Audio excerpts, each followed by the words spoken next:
COVID-19 ಸೋಂಕಿನ ಪ್ರಮಾಣ ಹೆಚ್ಚುತ್ತಿರುವ ಹಿನ್ನೆಲೆ ಸಿಂಗಾಪುರದಲ್ಲಿ ಮತ್ತೊಮ್ಮೆ ಆತಂಕ ಶುರುವಾಗಿದೆ. ಒಂದು ವಾರದಲ್ಲಿ 26,000ಕ್ಕೂ ಹೆಚ್ಚು ಪ್ರಕರಣಗಳು ವರದಿಯಾಗಿದ್ದು, ಮಾಸ್ಕ್ ಧರಿಸುವಂತೆ ಆರೋಗ್ಯ ಇಲಾಖೆ ನಾಗರಿಕರಿಗೆ ಸಲಹೆ ನೀಡಿದೆ.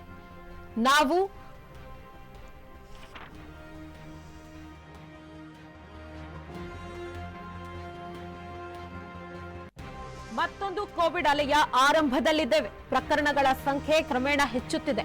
ಮುಂದಿನ ಒಂದೆರಡು ವಾರಗಳಲ್ಲಿ ಕೋವಿಡ್ ಸೋಂಕು ಉತ್ತುಂಗಕ್ಕೆ ತಲುಪಬಹುದು ಎಂದು ಆರೋಗ್ಯ ಸಚಿವ ಓಂಗೆ ಕುಂಗ್ ತಿಳಿಸಿದ್ದಾರೆ.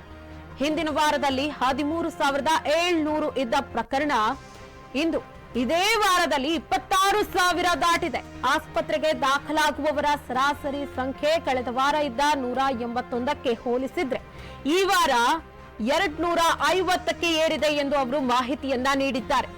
ಸಿಂಗಾಪುರದಲ್ಲಿ ಕೋವಿಡ್ ಹೊಸ ಅಲೆ ಅಬ್ಬರ ಜೋರಾಗಿದೆ.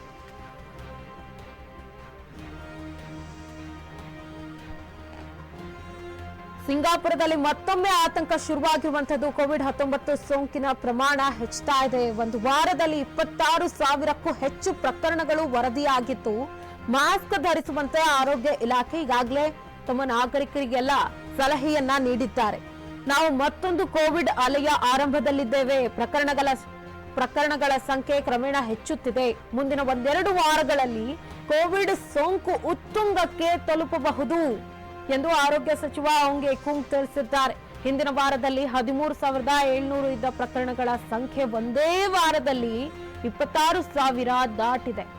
ಆಸ್ಪತ್ರೆಗೆ ದಾಖಲಾಗುವವರ ಸರಾಸರಿ ಸಂಖ್ಯೆ ಕಳೆದ ವಾರ ಇದ್ದ 181ಕ್ಕೆ ಹೋಲಿಸಿದ್ರೆ ಈ ವಾರ 250ಕ್ಕೆ ಏರಿದೆ ಎಂದು ಅವರು ಮಾಹಿತಿಯನ್ನ ನೀಡಿದ್ದಾರೆ.